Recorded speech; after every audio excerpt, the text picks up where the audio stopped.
Have you ever felt that pull in your gut when his story just doesn't add up? The late-night work call that leaves a chill in the air, or the way his eyes dart away mid-conversation, like he's guarding a secret you weren't meant to touch? I've been there, sister, staring at my phone in the dim glow of 2 a.m., heart pounding as unanswered texts piled up like unspoken accusations. That quiet storm of doubt. It's not paranoia, it's your intuition whispering truths about the male unconscious, those hidden desires that even the strongest men can't fully bury. Welcome to PsycheFlame, where we dive deep into the attraction dynamics, forbidden pulls, and emotional mysteries that shape our relationships. As women, we often overlook these leaks, subtle shifts in body language, digital crumbs, or that sudden affection masking guilt, because we've been conditioned to doubt our own power. But what if I told you those signs aren't random? They're archetypal battles playing out in real time, the restless hunter chasing novelty, the trickster weaving plausible lies, all driven by Schopenhauer's blind will and Freud's repressed drives. Blended with attachment theory, it's a map to spotting infidelity's psychology before it erodes your self-worth. Quick aside, it saved me once, turning blind trust into Stoic fortitude. Trust me, it's a game changer. You deserve profound insight, not just survival tips. In this video, we'll expose the tells men can't hide, from micro-expressions echoing Jung's shadow to financial tracks that scream motive, framed with contrarian wisdom that flips the script. Cheating isn't just about them, it's a mirror for your own resilience and boundary work. We'll weave in Marcus Aurelius's calm detachment, helping you build ethical self-defense that's power with, not over, fostering mutual growth in diverse relationships, or a graceful exit if shadows persist. Picture this, the morning after a confession, coffee steaming in your hands, as you integrate the pain into unshakable self-mastery, healing trauma without hardening your heart. It's dark, empowering, and utterly relatable, because we've all navigated these forbidden realities. If this resonates, hit like and subscribe to PsycheFlame for more of these game-changing insights. Let's build this community together, sister.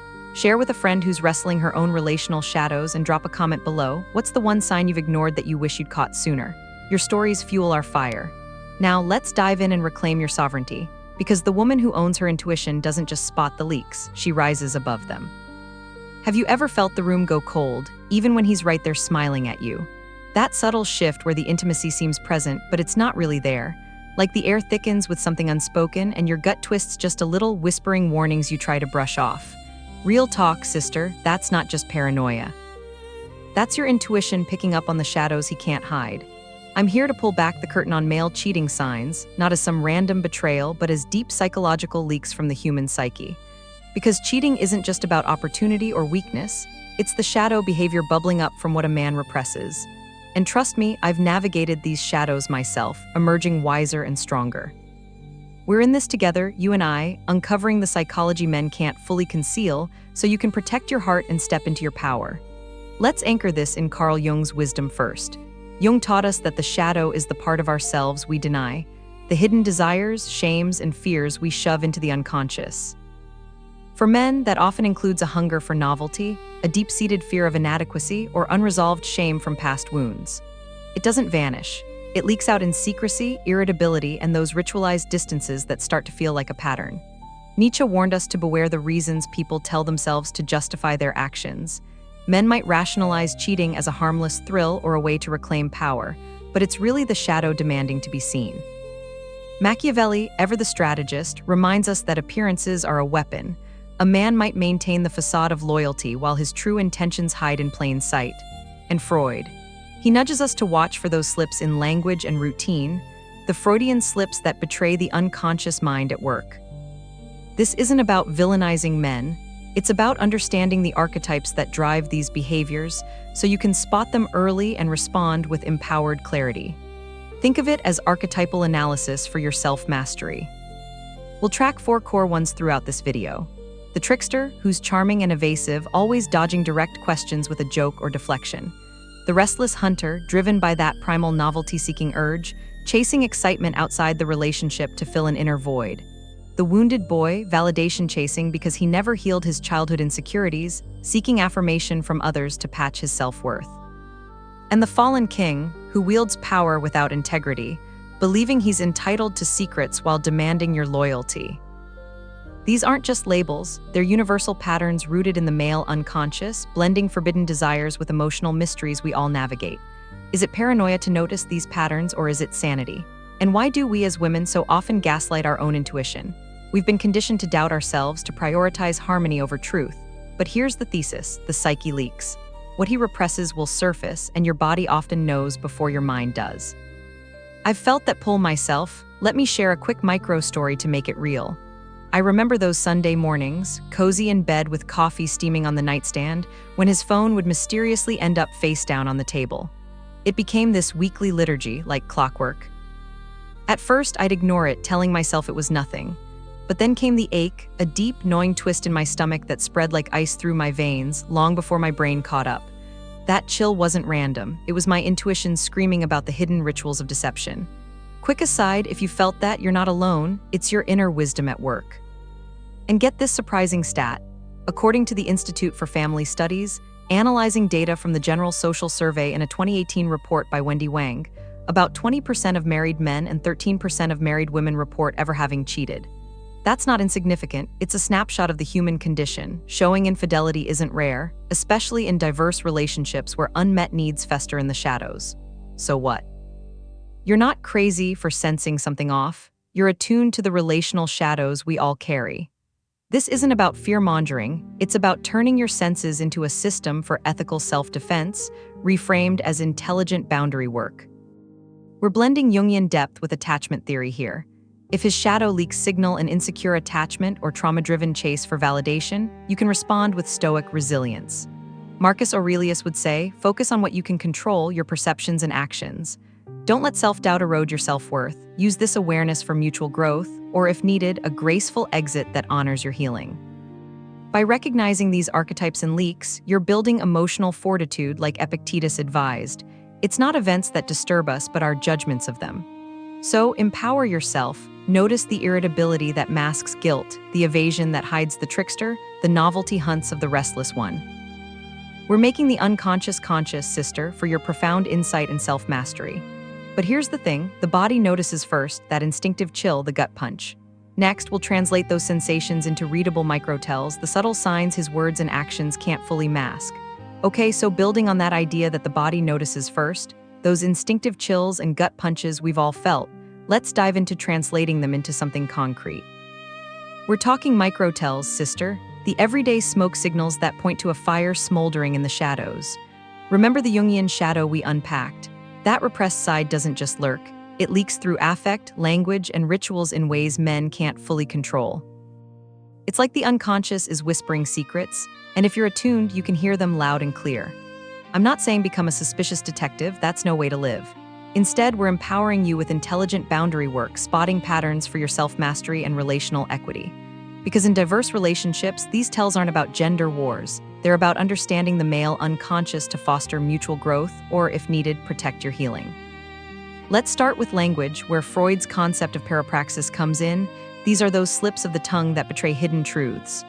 Ever notice him suddenly over-explaining the simplest things? Like, I was just at the gym, working out late because traffic was bad and my phone died. Anyway, how was your day? It's not casual chat, it's the shadow-leaking anxiety, overcompensating to bury the lie, or their strategic vagueness. I'll be out where exactly? With whom? This evasiveness is the trickster archetype at play, charming you into not probing deeper, while Nietzsche would call it the self-deception men use to mask their reasons for forbidden desires. Machiavelli knew appearances deceive, but these linguistic rituals. They're cracks in the facade, revealing a hunger for secrecy that erodes trust. Then there's affect leakage, the way his nervous system betrays him, no matter how cool he plays it. Picture this, his voice tightens just a fraction when you ask about his day, or his timing shifts, sudden irritability over nothing, eyes darting away mid-conversation. Touch becomes a tell too. It might turn performative, like exaggerated hugs to overcompensate for guilt, or avoidant, pulling back as if intimacy burns. This ties into attachment theory. If he's got an avoidant style from unresolved trauma, these leaks signal he's creating emotional distance to chase validation elsewhere, like the wounded boy archetype seeking novelty to soothe his fears of inadequacy. Schopenhauer might say it's the blind will driving him toward hidden pleasures, but you can use Stoic wisdom here. Epictetus reminds us to observe without judgment, focusing on facts to build your emotional fortitude. And don't get me started on rituals, these patterned behaviors that scream shadow work. Ritualized privacy around tech, like always angling his screen away or passwords suddenly changing. That's the restless hunter guarding his novelty-seeking hunts, or conflict engineering, picking fights out of nowhere to justify storming out and creating space for secrets. It's a dark twist on power dynamics, where the fallen king asserts control without integrity, manufacturing drama to ease his conscience. Freud would nod at how the unconscious engineers these escapes.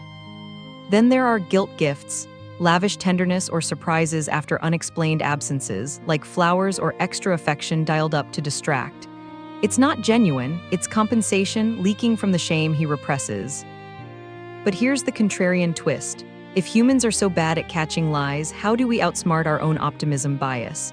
We women often want to believe the best, gaslighting our intuition to preserve peace. Quick aside, that's attachment wounds talking. Trauma-informed self-worth starts with honoring your gut. Surprising stat to back this up. Research from Bond and DiPaolo in Psychological Bulletin back in 2006 shows people detect lies at only about 54% accuracy, barely above chance. That's right, we're not natural lie detectors. Our brains are wired for trust, especially in love. So what? Stop playing gotcha with one-off moments, track patterns across time instead. Language slips, affect shifts, and rituals aren't isolated. They form data points in the shadow framework we built earlier. This is your system for ethical self-defense. Notice how his vagueness aligns with jittery energy after late nights, or how guilt gifts follow conflict engineering. It's empowering, sister, reframing awareness as boundary setting for mutual respect. Seneca would advise accepting what you can't control, his choices, while mastering your response, turning potential pain into resilience. I've been there myself. Let me share a micro story to make it vivid. I recall this one night after his late meeting that stretched suspiciously into the wee hours.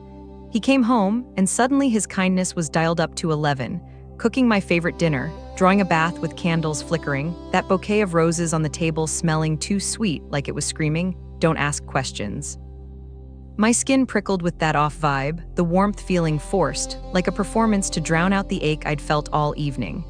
It wasn't just paranoia, it was my body reading the leaks, the guilt gift masking the ritual of deception. By mapping these micro-tells, affect tightening like a noose, language dodging like the trickster, rituals building walls, you're not overreacting, you're gaining mastery over the emotional mysteries that can derail relationships. It's a dark, empowering revelation. The psyche leaks in ways that demand your attention for self-improvement and healing. Marcus Aurelius would say, train your perceptions to see clearly, detaching from illusions for inner peace. But if words and affect leak truth like a sieve, digital habits turn those drips into rivers. Next, we'll uncover how tech betrays the secrets he's trying to bury. So let's follow those digital rivers and see what secrets they're carrying. Because if the psyche leaks through words and body language, the phone absolutely spills. We're extending those microtells into the tech layer now, sister, where hidden truths in apps and notifications become impossible to ignore. Remember, this isn't about turning into a spy or invading privacy. That's not empowerment, that's erosion of your own self-worth. Instead, we're talking ethical digital observation, noticing shifts in his digital habits as part of intelligent boundary work. It's about reading reality without snooping, using Stoic rigor to observe patterns calmly without spiraling into anxiety. Marcus Aurelius would remind us, it's not the events themselves that disturb you, but your interpretations. So apply that here, gather facts for your self-mastery, fostering mutual respect in any relationship dynamic. Think about it, in our hyper-connected world, the phone is like an extension of the unconscious, leaking shadow behaviors Jung warned about. Sudden changes in notification hygiene, that's a red flag. Maybe he used to leave his phone buzzing freely, but now it's on silent mode constantly, or do not disturb kicks in at suspicious times, like evenings or weekends when novelty-seeking could pull the restless hunter archetype into forbidden territories.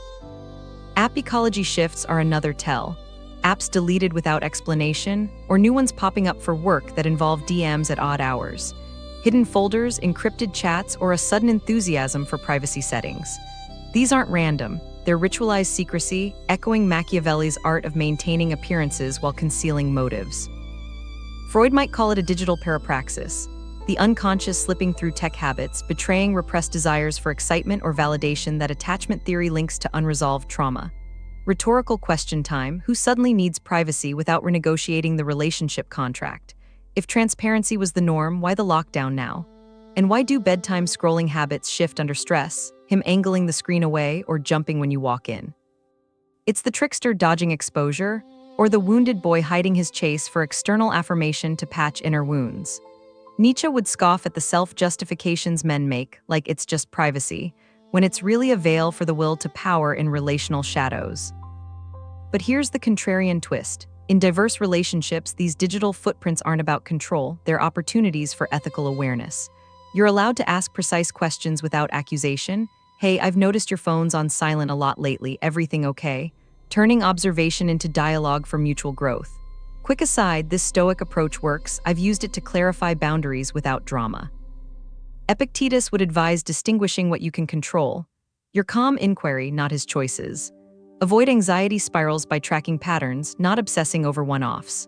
If work DMs spike at 2 a.m. or he starts using burner apps, it's the fallen king asserting power without integrity, perhaps driven by Schopenhauer's blind will toward hidden pleasures. This ties into trauma-informed self-worth.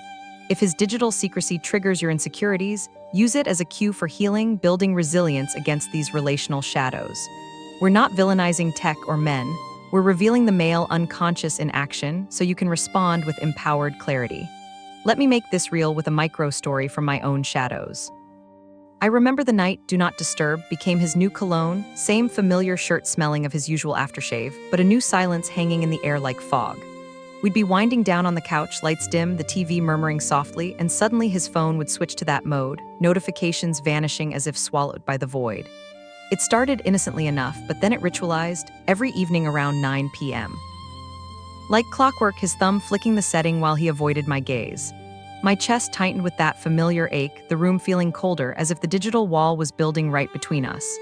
It wasn't just tech, it was the shadow leaking, hinting at secrets I wasn't meant to see. That sensory shift, the muted buzz I missed, the way his body tensed, clued me in before words could. And here's a surprising stat to ground this. In a 2020 Pew Research Center study, 12% of Americans who have used online dating said they were married or in a committed relationship the first time they used these services. That's opportunity meeting secrecy in the digital age, a classic risk cluster for infidelity. So what? Treat these digital changes as pattern flags to guide calm inquiry, not as smoking guns that send you into paranoia. It's an early warning system, extending the microtells we discussed, notification hygiene aligning with vague language, app deletions syncing with irritable affect. This awareness empowers you, sister, for profound insight and self-improvement. Seneca might say, endure the discomfort of truth for the peace it brings. By observing ethically, you're practicing Stoic emotional fortitude, healing any self-worth wounds triggered by betrayal fears, and setting boundaries that honor diverse love without coercion. But if tech leaves crumbs that even the cleverest trickster can't fully erase, money leaves tracks you can't scrub. Next, we'll trace those financial shadows that expose the hidden costs of deception. So let's trace those financial shadows now, because affairs aren't just emotional, they cost time, attention, and yes, cold hard cash. Building on the digital crumbs we uncovered, these money tracks complement them perfectly, anchoring vague tech habits in undeniable numbers. It's like the shadow leaking through bank statements, sister, revealing the hidden economy of deception that even the most calculated man can't fully obscure. We're not talking about rifling through wallets or hacking accounts. That's not ethical self-defense. That's a breach of mutual respect. Instead, this is about intelligent boundary work and shared transparency agreements. If you've agreed to openness in finances, noticing patterns isn't prying. It's protecting your self-worth and fostering equity in diverse relationships. Epictetus would say, focus on what you control, your observations and calm discussions, not the chaos of suspicion. Think of financial infidelity as a dark extension of the Jungian shadow, repressed desires manifesting in secret spending that betrays the male unconscious. Unexplained cash withdrawals. That's a classic tell, the sudden preference for untraceable money over cards, pulling the restless hunter into shadowy pursuits of novelty without leaving a digital trail. Or new rideshares to nowhere, popping up on statements at odd hours, aligning with those late meetings from before. Hotel charges or boutique buys that don't fit your shared life. These are leaks from the trickster archetype, dodging accountability with vague explanations. And don't overlook the guilt economy, those surprise gifts that spike right after absences, like jewelry or trips that feel more like payoffs than affection. It's the wounded boy compensating for his validation chasing, or the fallen king wielding resources without integrity, echoing Machiavelli's lessons on power and deception. Nietzsche's contrarian whisper hits hard here. All great rationalizations are born of emotion. If he can narrate every expense except the ones that matter, glossing over that mysterious charge with a quick work thing, believe the pattern, not the story. It's self-deception masking forbidden desires, driven by Schopenhauer's blind will toward pleasure, but twisted by emotional motives he won't admit. Freud might see it as the id leaking through the superego's cracks, where guilt manifests in overcompensation. Attachment theory adds depth. If his trauma-informed patterns include avoidant behaviors, financial secrecy becomes a way to maintain distance, chasing external thrills to fill inner voids. But you use Stoic wisdom to observe without unraveling. Seneca advised enduring truths for true freedom, turning these tells into opportunities for self-mastery and healing. Rhetorical questions to provoke that insight. Why the sudden preference for cash in a cashless world? Who is the client at the lingerie store when it's not your size or style? These aren't accusations, they're prompts for ethical awareness, reframing awareness as self-defense for relational equity. Quick aside, I've asked these questions myself, and they open doors to truth without coercion. Trust me, it builds resilience. In diverse partnerships, financial opacity erodes trust, but spotting it empowers you to renegotiate boundaries, emphasizing mutual growth over control. Let me share a micro-story to bring this home, drawn from my own navigation of these shadows. I remember the business trip that coincided with a luxury fragrance charge on our shared statement. A scent I didn't wear, heavy with notes of vanilla and musk that lingered like an unwelcome ghost in our home. The receipt crumpled in my hand, the paper cool and crisp as I sat at the kitchen table under the harsh morning light, my coffee going cold while that unfamiliar perfume name stared back at me. He explained it away as a client gift, but the timing synced with his odd hours and silent phone, sending a chill down my spine like ice water. Instead of a screaming match, I channeled Stoic calm, precise questions, no accusations, and it revealed the cracks. That precise calm saved me, turning potential heartbreak into a boundary-setting moment for my self-worth. And here's a surprising stat to underscore this. According to the National Endowment for Financial Education in 2021, 43% of adults in relationships who combine finances admit to financial infidelity, hiding purchases, accounts, or debts. That's nearly half, showing how common these shadows are, blending opportunity with secrecy in the human condition. So what? Use numbers to clarify stories and your boundaries. Financial tells aren't just about money. They're motive anchors, grounding the emotional blur of micro-tells and digital shifts in hard data. This payoff empowers you, sister, with contrarian wisdom. While optimism might blur intuition, patterns in spending reveal the psychology men can't hide. It's a dark, empowering twist, transforming guilt economy leaks into tools for trauma healing and Stoic fortitude. Marcus Aurelius would urge you to perceive clearly, detaching from illusions for inner peace. Now that we've mapped these signs from body leaks to money tracks, we ask a deeper question. Why do certain men cheat, and how do their inner archetypes shape the tells? So now that we've mapped these signs from body leaks to money tracks, we ask a deeper question. Why do certain men cheat, and how do their inner archetypes shape the tells? It's time to pull those motives out of the shadows, sister, integrating the patterns we've uncovered with the psychological drives behind them. This isn't about excusing betrayal, it's archetypal analysis for your profound insight, helping you predict and protect with intelligent boundary work. By understanding the male unconscious, those forbidden desires and emotional mysteries, you gain self-mastery, turning dark revelations into empowerment for mutual growth or resilient healing in diverse relationships. Freud would say the id drives it all, but let's map it to our archetypes, blending Jung's depths with attachment theory's wounds. Start with the Restless Hunter. His motive is that primal hunger for novelty, Schopenhauer's blind will pushing him toward fresh thrills to escape routine's cage. The tells. Sudden spikes in gym and grooming glow-ups not for you, but for the chase, paired with sexual experimentation that excludes emotional intimacy, like pushing boundaries in bed without the heart connection. It's the shadow leaking through unexplained absences or digital secrecy we discussed, rationalized as self-improvement. Nietzsche might call it the will to power masked as adventure, but attachment wounds often fuel it, unresolved trauma making stability feel like stagnation. Then there's the wounded boy, chasing validation from new female attention to heal his inadequacy fears. His signs include conflict engineering when you set limits, like picking fights over your boundaries to justify seeking affirmation elsewhere. Remember those guilt gifts. They're his way of patching the emotional void, but they stem from a morality gap where shame drives secrecy, not change. The Trickster. He's all about evasion, with motives rooted in charming deception, Machiavelli's prince maintaining appearances while indulging hidden desires. Plausible stories with missing timestamps are his hallmark. I was out with friends, but the details fuzz over like fog, aligning with the strategic vagueness and financial dodges we've traced. Schopenhauer would say desire argues its case after the verdict is already decided. The mask follows the motive, not the other way around. Here's the contrarian twist that flips the script.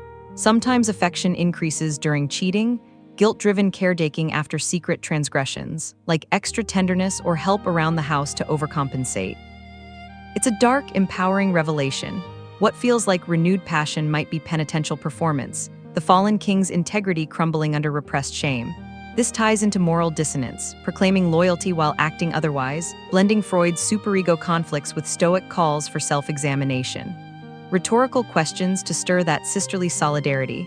How do you distinguish renewed interest from this performative cover? If 90% condemn cheating, why do so many still do it, leaking these tells despite their own ethics? It gets to the heart of the human condition. We women often sense it but doubt ourselves, gaslighting our intuition to preserve peace. Quick aside, that's where trauma-informed self-worth comes in. Honor your gut for true resilience. Surprising stat here. According to Gallup's 2023 Values and Beliefs poll, about 90% of Americans say extramarital affairs are morally wrong. Yet the leaks persist, showing how words and deeds diverge. So what? Expect this moral dissonance. Don't be lulled by moral talk, watch consistent behavior instead. Calibrate your trust to patterns, not proclamations, sister. This payoff integrates everything we've built. The Restless Hunter's novelty tells matching digital footprints, the wounded boy's validation chases syncing with conflict rituals, the trickster's stories aligning with money opacity. It's ethical awareness reframed as self-defense, empowering you to set smart boundaries without coercion. Marcus Aurelius would advise perceiving these motives clearly, detaching from illusions for inner peace, while Epictetus reminds us to control our responses. Use this knowledge for self-improvement, healing attachment wounds that might draw you to such shadows. In diverse love, it's about equity. Spot the masks to foster growth or walk away with stoic fortitude. Let me make this vivid with a micro-story from my own journey through these mysteries. I recall the week he started making the bed. Crisp sheets tucked just so, pillows fluffed like he'd watched a tutorial, and bringing me coffee in the morning, steam rising with that rich aroma filling our sunlit kitchen when he'd never done either before. It felt sweet at first, a warm glow chasing away the chill of his recent late nights and vague explanations. But then it clicked. This sudden virtue signal spiked right after a work trip with those odd charges, the air thick with unspoken guilt. Was it genuine renewal or strategic cover? My stomach nodded with that familiar ache, intuition whispering the truth before my mind caught up. Channeling Seneca's wisdom, I observed without rage, using it to reinforce my boundaries, and it led to clarity, not chaos. By attaching motives to these archetypes, you're not just spotting signs, you're predicting the next move, building emotional fortitude against relational shadows. It's contrarian wisdom with a twist, the very affection that lulls you might expose the cheat. Having named the why, we move to risk mapping, who's likely to repeat and how to protect yourself with Stoic strategy. Having named the why, we move to risk mapping, who's likely to repeat and how to protect yourself with Stoic strategy. Let's connect those motives to a predictive map, sister, turning shadowy patterns into measurable risks you can navigate with clarity.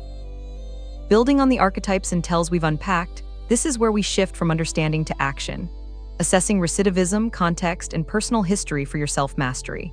It's not about paranoia, it's ethical self-defense, reframed as intelligent boundary work that honors your self-worth and fosters equity in diverse relationships. Jung's shadow doesn't act in isolation.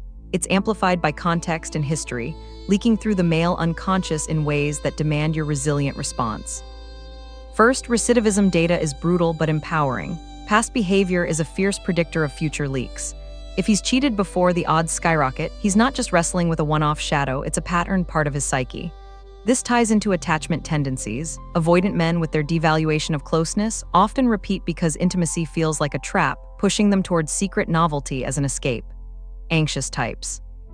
They chase validation relentlessly, different routes to the same cliff, seeking external affirmation to soothe inner wounds, only to leak guilt through those affection spikes we discussed. Freud would trace it to unresolved conflicts in the id, while Nietzsche might call it the eternal recurrence of unchecked desires. But here's the contrarian twist.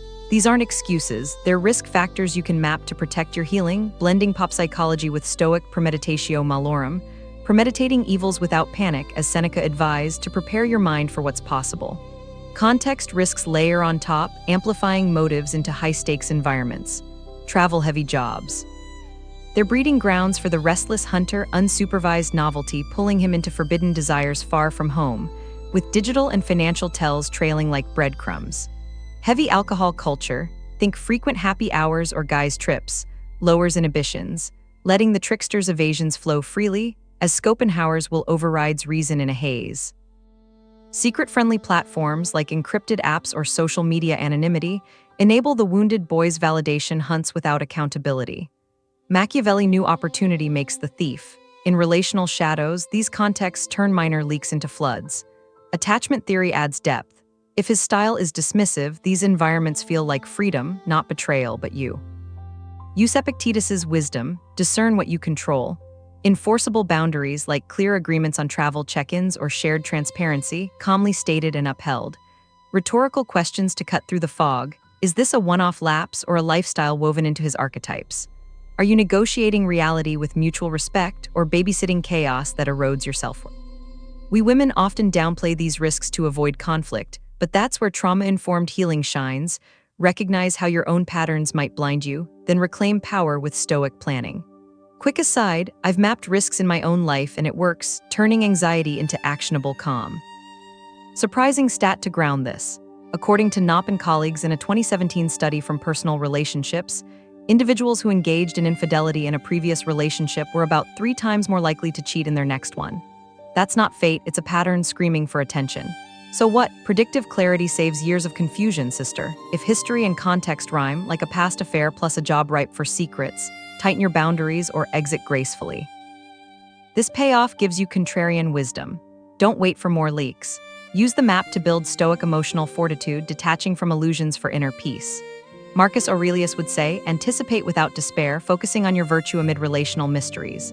It's a dark, empowering twist, transforming recidivism risks into tools for profound insight, where you enforce boundaries not as control, but as self-improvement for mutual growth or resilient release. Let me share a micro-story to make this relatable. Drawn from shadows I've navigated myself. There was this boyfriend who always worked late, his voice carrying that familiar edge when I'd ask about his day, the air in our dimly lit apartment thickening with unspoken tension. He painted his previous girlfriend as controlling. She'd questioned his trips, his late nights, even his phone habits, making her sound like the villain. But as patterns emerged, those unexplained charges, the digital silence syncing with work events, I realized she wasn't controlling. She was the one who kept tripping over the truth, spotting the recidivism before it repeated. The chill of recognition hit me one rainy evening, rain pattering against the window as I pieced it together, my tea cooling in my hands. Instead of ignoring it, I used Stoic strategy, premeditated the risks, set enforceable boundaries like let's align on schedules, and watched his reaction reveal the map. It wasn't about policing, it was protecting my healing from a lifestyle of leaks. By mapping these risks, from attachment-driven repeats to context-fueled opportunities, you're not just spotting signs, you're forecasting for empowerment. It's sisterly advice with depth. Integrate the motives we've named into this framework, building resilience against the forbidden desires that lurk in every shadow. Okay, when suspicion solidifies into enough evidence to talk, how do you confront without losing yourself? Okay, when suspicion solidifies into enough evidence to talk, how do you confront without losing yourself? Let's apply that risk map to real-time decisions. Sister, shifting from spotting shadows to a calm confrontation that's more protocol than performance. This is where Stoic strategy meets trauma-informed self-worth. You hold your power, navigating the male unconscious with intelligent boundary work that prioritizes your peace. Confrontation isn't about winning or exploding. It's ethical self-defense, reframed for mutual respect and growth in diverse relationships. Jung's shadow might erupt in his defenses, but you respond with Epictetus's wisdom. Control your approach, not his reaction, turning potential chaos into clarity for your healing and mastery. Start with the conversation protocol. Ground it in specific observations, not accusations. Say something like, I've noticed your phone on Do Not Disturb every evening and those unexplained charges. Can you help me understand? Use neutral language to de-escalate, open-ended questions to invite truth without cornering, and limit it to one clear request for transparency, like "I'd like us to share calendars moving forward." This draws from Machiavelli's strategic calm, a peer composed to reveal motives, while blending attachment theory. If he's avoidant, pushing too hard triggers shut down. If anxious, it might flood him with guilt. Freud would note how the unconscious leaks in deflections, but you stay anchored, observing without absorbing his chaos. Consent-based verification is key here. Respect boundaries by suggesting mutual agreements like shared phone visibility or third-party statements for travel, a colleague confirming that work trip. It's not snooping, it's equity ensuring secrets don't erode trust. Quick aside, this works because it fosters dialogue, not dominance. I've seen it transform suspicion into shared accountability. We also have to name the impact. Betrayal can be traumatic, sister, with symptoms mirroring acute stress. Hypervigilance, sleep disturbances, that gnawing anxiety like a constant shadow. It's the female unconscious responding to relational wounds, often amplifying attachment insecurities. Trauma-informed pacing means protect your nervous system. Don't demand full disclosure in one go. Space it out, seek stabilizing support like a therapist or trusted friend, and decide in stages, first facts, then feelings, then futures. Schopenhauer's might drive his desires, but Nietzsche reminds us to question rationalizations. Your role is resilience, not rescue. Rhetorical questions to empower you. Can you hold both compassion for his shadows and consequences for your boundaries? What if the truth you get is partial or weaponized against you, like blaming your insecurity for his leaks? These probe the dark twist. Confrontation reveals not just his motives, but your strength in facing them. Surprising stat to underscore the stakes. Research from Gordon, Baucom, and Snyder in the 2004 Journal of Marital and Family Therapy finds that many betrayed partners exhibit PTSD-like symptoms. Some studies report over half show clinically significant trauma responses. That's the hidden cost of infidelity's psychology, echoing the emotional mysteries we've explored. So what? Your peace is the first patient, treat it clinically. This payoff means pace yourself with Stoic fortitude. Seneca would say endure the revelation wisely, using it for self-improvement rather than spiral. By scripting boundaries and verification, you're not just confronting, you're healing, detaching from validation-seeking to reclaim self-worth. It's contrarian wisdom. While society pushes dramatic showdowns, we choose calm protocols for profound insight, ensuring diverse love thrives on equity, not endurance. Let me share a micro-story from my own confrontations, where one sentence turned a potential screaming match into a confession. It was a tense evening, the living room lit by a single lamp casting long shadows on the walls, the air thick with unspoken tension like a storm about to break. My heart pounded, but I channeled Marcus Aurelius's calm, focusing on my perceptions, not the fear. Instead of accusations, I looked him in the eye and said, "I'm willing to hear the truth, but not to live inside a lie." The words hung there, simple and steady, de-escalating the room instantly. His shoulders slumped, the trickster mask cracking as he confessed to the late nights and hidden messages. What followed was my boundary script. We rebuild with full transparency, or I walk to protect my peace. It wasn't easy, the ache of betrayal hit like a wave, but that trauma-safe strategy paced my healing, turning pain into power without losing myself. By mastering this protocol, verification, pacing, you apply the risk maps we've built, sister, evoking resilience against relational shadows. It's empowering advice with a twist. The calm you bring exposes more than any outburst ever could. After the reveal, whether he denies, confesses, or blames, what are your paths forward? After the reveal, whether he denies, confesses, or blames, what are your paths forward? This is the fork in the road, sister, translating that confrontation into concrete roadmaps for your empowerment. Building from the decision moment to long-term positioning, we're not lingering in pain. We're strategizing with stoic clarity and trauma-informed wisdom. Whether you stay, leave, or rebuild, it's about reclaiming self-mastery amid the relational shadows, honoring your self-worth with intelligent boundary work that fosters dignity and equity in diverse relationships.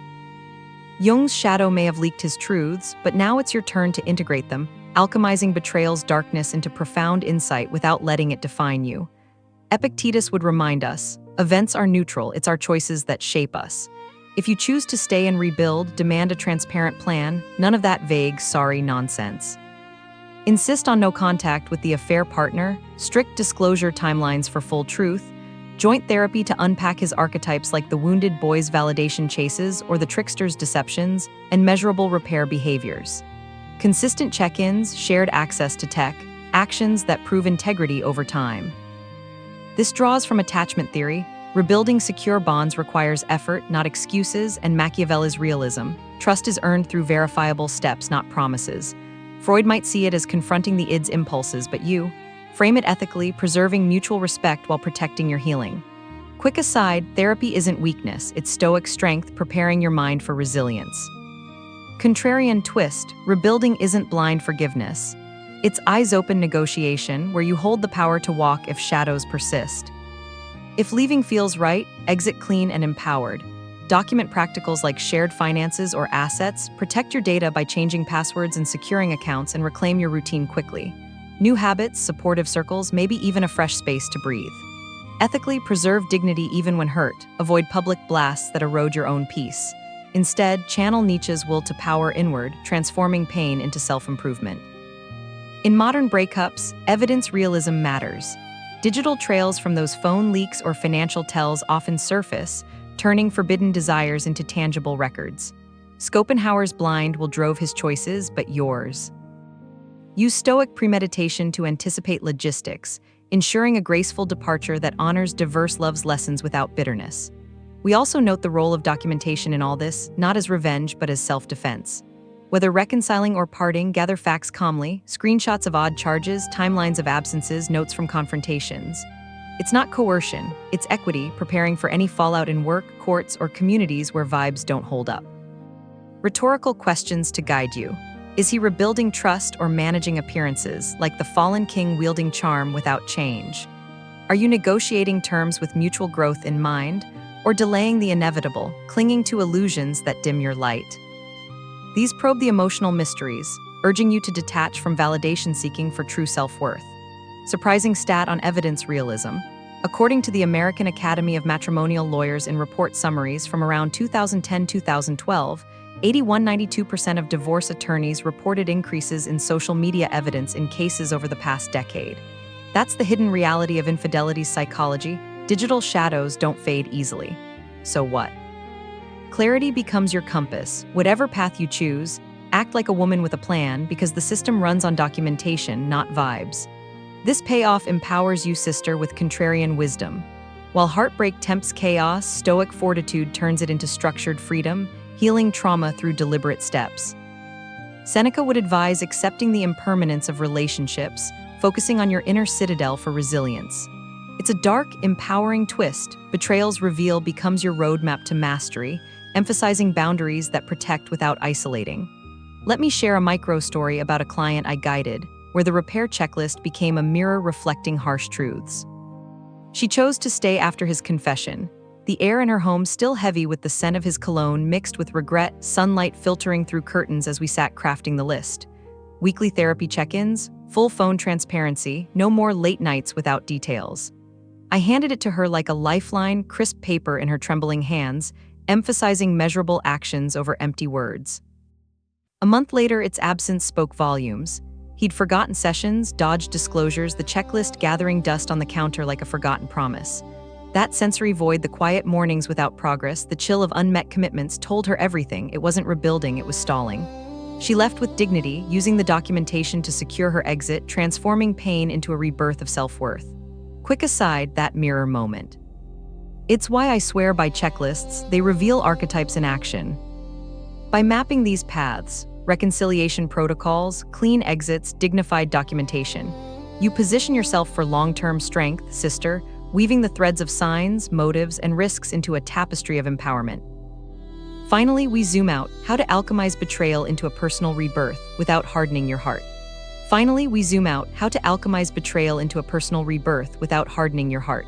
We've journeyed through the signs, the shadows, the confrontations, and the forks. Now, sister, it's time to reclaim your center, synthesizing it all into self-mastery that turns pain into power.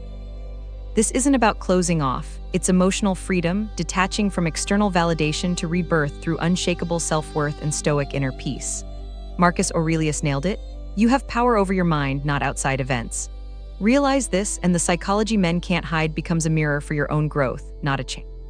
We're blending Jungian integration with attachment theory, weaving in Stoic wisdom to foster resilience against relational shadows, so you emerge sovereign in diverse relationships, empowered, not embittered. Detachment isn't numbness, it's choosing what you will and won't carry, a Stoic art Epictetus mastered by focusing on internals amid chaos. In the wake of Infidelity's leaks, those microtells, digital crumbs, financial tracks, detach from the need to control his shadow, integrating your own instead. Jung would urge meeting your inner archetypes, the fear of abandonment that might echo the wounded boy's wounds, or the need for control mimicking the trickster's evasions.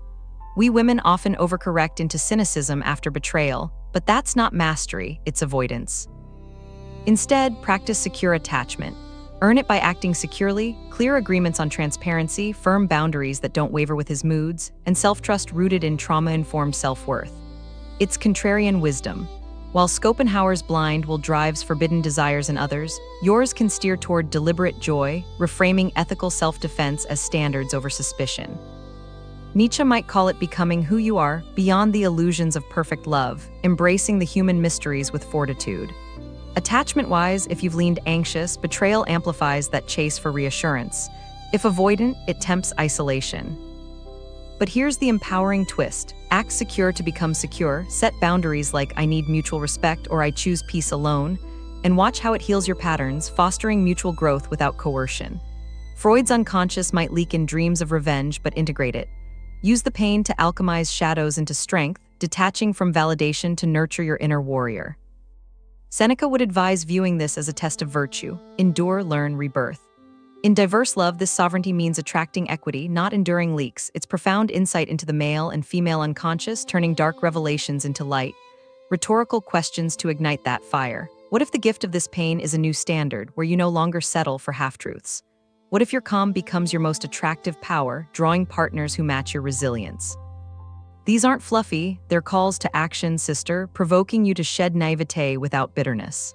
Quick aside, I've asked myself these in quiet moments and they work, shifting from victim to victor. Surprising stat to broaden the lens. Demographically, cheating isn't uniform. Among married adults ages 8 and 29, women have been slightly more likely than men to report infidelity, while among older cohorts, men are far more likely, according to the Institute for Family Studies' Wendy Wang in 2019, analyzing general social survey data. It flips the script, reminding us infidelity's psychology crosses genders, urging clear-eyed awareness over assumptions. So what? You exit this story as author, not a character, shed naivete and bitterness, see the landscape clearly, then choose joy deliberately. This payoff synthesizes our arc. From spotting signs like guilt gifts and digital secrecy, through motives and risks to confrontations and paths, now it's your rebirth with Stoic peace as the foundation. It's a dark, empowering twist. The very shadows that exposed his hidden truths illuminate your path to self-mastery, healing trauma through integration, not isolation. Machiavelli knew power lies in strategy. Apply it inwardly for emotional freedom, detaching from validation to embrace self-worth that stands alone. Let me share a micro-story of my own shift from surveillance to self-sovereignty, a morning that marked my rebirth. It was early, sunlight slanting through my bedroom window, casting golden patterns on the floor as I woke without that familiar knot in my stomach, the urge to check his phone, to scan for leaks like vague texts or odd charges. Instead, I reached for my journal, the pages crisp under my fingers, the scent of fresh coffee brewing in the kitchen pulling me into the day. I'd integrated the shadows, my fear of betrayal mirroring his Restless Hunter's novelty chases, and chosen detachment, firm boundaries with myself first, like daily check-ins on my own peace. That peace. I didn't know I could own it so fully, a quiet sovereignty blooming where suspicion once ruled. It wasn't numbness, it was freedom, Stoic inner peace detaching me from his chaos, rebirthing my self-worth into something unbreakable. As we culminate, embrace this emotional freedom, detaching from validation, rebirthing through self-worth, finding Stoic inner peace amid the mysteries. Remember, the woman who owns her shadows doesn't just survive love, she thrives in it. We've peeled back the layers, sister. From those chilling microtells and digital shadows to the archetypal motives lurking in the male unconscious, all the way through calm confrontations and those pivotal forks in the road. I've shared how I've navigated these forbidden desires myself, emerging from the fog of betrayal with a clarity that feels like sunlight breaking through storm clouds. Remember that morning I described, when I stopped checking for leaks and started checking in with my own peace? The air was crisp, my coffee warm in my hands, and for the first time the weight lifted, not because he changed, but because I integrated my shadows, detaching from the need for his validation. It's that Stoic serenity Marcus Aurelius promised, Power over your mind, not the chaos outside. You see, embracing these dark truths isn't about hardening your heart, it's your rebirth into emotional freedom. Jung would say integrate the shadow, yours and his, to alchemize pain into profound insight. Attachment theory reminds us, heal those wounds by choosing secure actions, like firm boundaries that honor your self-worth without coercion. Nietzsche's contrarian twist. The weakness of vulnerability is actually your will to power. Spotting infidelity's psychology empowers you to foster mutual growth or walk away with grace. Quick aside, try setting one non-negotiable boundary this week. It builds that inner fortitude Epictetus praised. As women, we rise stronger when we reframe ethical self-defense as intelligent boundary work, turning relational shadows into stepping stones for self-mastery. What if this exposure isn't a curse, but a call to sovereignty? Detach from validation, sister, and watch how trauma heals into unshakable resilience, stoic peace amid the mysteries of love. If these insights hit home, like the video to let me know, your support lights up this space. Subscribe to PsycheFlame for more tools to master your shadows, share it with a sister who's ready for this wisdom, and comment below, what's one boundary you'll set this week? Let's build this community of empowered women, navigating diverse relationships with consent, mutual respect, and that fierce inner glow. Remember, the woman who owns her shadows doesn't just survive love, she thrives in it.